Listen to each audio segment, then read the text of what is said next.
আমরা যদি বিরোধে লিপ্ত হই তাহলে পরাশক্তিগুলোর সুবিধা তখন আমাদের কাউকে দিতে হবে ট্রানজিট, কাউকে দিতে হবে সেন্ট মার্টিন, কাউকে দিতে হবে দেশের অর্ধেক। 24-এর ছাত্র নাগরিক অভ্যুত্থানের পরেও যদি সেই বিরোধ আমাদেরকে খায় তাহলে এতগুলো তাজা জেনজির রক্ত বৃথা যাবে। চিল্লায় বলো ঠিক কিনা?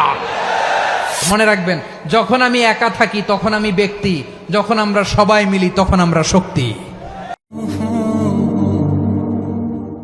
What are the drawbacks and disadvantages of division, social and political division in the society? Disunity. আমরা যদি বিচ্ছিন্ন হই, একে অপরের যদি মারামারি করি, একজন যদি আরেকজনের কাফের ফতোয়া দেয়, আমাদের কি ক্ষতি? এক নাম্বার ক্ষতি হচ্ছে আমরা যদি বিচ্ছিন্ন হই আমাদের শক্তি কমে যাবে, আমাদের পাওয়ার আমরা হারাবো। আমাদের কি হারাবো? পাওয়ার। মনে রাখবেন, যখন আমি একা থাকি তখন আমি ব্যক্তি, যখন আমরা সবাই মিলি তখন আমরা শক্তি। এই শক্তি নিয়ে আমাদের সামনে এগিয়ে যাওয়ার দরকার আছে না নাই? তাহলে আমরা যদি নিজেরা বিরোধে লিপ্ত হই আমাদের ক্ষমতা, পাওয়ার ছুটে যাবে। আমরা এই পাওয়ার হারাতে চাই না, ঠিক কিনা বলেন? রব্বুল আলামিন ঠিক তাই বললেন। রব্বুল আলামিন বললেন, খবরদার, ওয়াতিউল্লাহ ওয়া রাসূলাহু ওয়া লা তানাযাউ ফাতাফশালু ওয়া তাযহাবা রিহুকুম ওয়াসবিরু ইন্নাল্লাহা মা'আস সাবিরিন। আল্লাহর আনুগত্য করো, নবীর আনুগত্য করো, কিন্তু খবরদার নিজেরা বিরোধে লিপ্ত হয়ো না, নিজেরা মারামারি করো না, তাহলে তোমাদের শক্তি কমায় দিবে কে? ফাতাফশালু, তোমরা সাহস হারাবা, ওয়া তাযহাবা রিহুকুম, তোমাদের শক্তি কমে যাবে, পাওয়ার কমে যাবে। তাহলে আমরা যদি নিজেরা মারামারি করি, আমরা নিজেরা যদি বিচ্ছিন্নতায় লিপ্ত হই, আমরা যদি মতানৈক্য করি, তাহলে আমাদের শক্তি কমে যাবে, ঠিক কিনা? আমরা শক্তি কমাবো। আচ্ছা, ছোট্ট একটা বাঁশের কঞ্চি যদি আপনারা দেয়, পায়ের মধ্যে ধাক্কা দিয়ে ভাঙতে পারবেন না? এরকম বাঁশের কঞ্চি যদি 20টা একসাথে জোড়া লাগায় দেয়, ভাঙতে পারবেন? কথা বোঝে নাই মনে হয়। চিকন একটা বাঁশের কঞ্চি দিলে ভাঙা যাবে না? এরকম চিকনই 20টা বাঁশের কঞ্চি একসাথে লাগাই দিলে ভাঙতে পারবেন?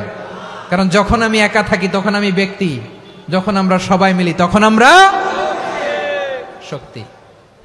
আমরা যেন শক্তি না হারাই। আমরা বিরোধে লিপ্ত হলে আমাদের শক্তি কমে যাবে। এই হচ্ছে 1 নম্বর ডিসঅ্যাডভান্টেজ। 2 নম্বর ডিসঅ্যাডভান্টেজ হচ্ছে আমরা নিজেরা বিরোধে লিপ্ত হলে অন্যরা আমাদের মাথায় কাঁঠাল ভেঙে খাইতে সুবিধা হয়। কথা বোঝেন নাই?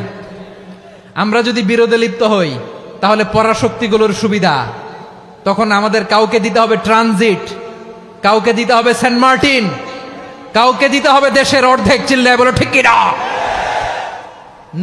নিজেদের প্রবলেম সলভ করার ক্যাপাসিটি আমাদের আর থাকবে না। নিজেরা বিরোধে জড়ালে পরাশক্তিগুলো আমাদের মাথায় কাঁঠাল ভেঙে খায়। তখন ভারতের পিছনে দৌড়াতে, আমেরিকার পিছনে দৌড়াতে আমাদের জুতার তলা ক্ষয় হইয়া যাইবে। নিজেদের প্রবলেম সলভ করা যাবে না। আমরা যদি অন্যের পিছনে না দৌড়াতাম আর এই বিরোধকে থামাতে পারতাম, বাংলাদেশ আজকে যেখানে আছে তার কমপক্ষে 50 গুণ সামনে থাকতো। চিল্লায় বলেন ঠিক কিনা? তাহলে 1 নাম্বার ক্ষতি হচ্ছে আমাদের পাওয়ার লেস হয়ে যায়, আমরা দুর্বল হই যদি আমরা বিরোধ করি। 2 নাম্বার হচ্ছে পরাশক্তিগুলোর সুবিধা নেয়। 3 নাম্বার হচ্ছে আমাদের উন্নয়ন, দেশের উন্নতি, অগ্রগতি, এটা স্থবির হয়ে যায়, এটা বাধাগ্রস্ত হয়। প্রিয় ভাইয়েরা, ইউনিটি, ঐক্য হচ্ছে একটা দেশের উন্নয়নের মূল ভিত্তি। ইউনিটি অফ এ কান্ট্রি, এটা হচ্ছে একটা সাস্টেইনেবল ডেভেলপমেন্ট, সোশ্যাল স্ট্যাবিলিটির জন্য এটা অনেক গুরুত্বপূর্ণ। এজন্য বিরোধের কোনো স্থান আমরা দিব না, আমরা ঐক্যবদ্ধ থাকবো ইনশাআল্লাহ। বলেন, আর কখনো কাউরে কাফের বলে গালি দিবেন? তুই জাহান্নামী বলবেন? ঝগড়া লাগলে লাগাই দিবেন? তাহলে কি করবেন? মিলায় দিব। আওয়াজ করে বলেন, কি করব? প্রিয় ভাইয়েরা, এই বিরোধ গত 50 বছর তো আমরা দেখেছি। ধর্মীয় অঙ্গন বলেন, সামাজিক অঙ্গন বলেন, রাজনৈতিক অঙ্গন বলেন, এই বিরোধ আমাদেরকে শেষ করে দিয়েছে। এই 24-এর ছাত্র নাগরিক অভ্যুত্থানের পরেও যদি সেই বিরোধ আমাদেরকে খায় তাহলে এতগুলো তাজা জেনজির রক্ত বৃথা যাবে। চিল্লায় বলো ঠিক কিনা? বৃথা যেতে দিতে চাই না, আমরা ঐক্যবদ্ধ থাকতে চাই। রাজি আছেন? আমরা আর কাদা ছড়াছড়ি করব না। অনেক হয়েছে, আন্না, এবার থামুন। অনেক হয়েছে, আন্না। Be a part of our vision. Do listen and share the khair.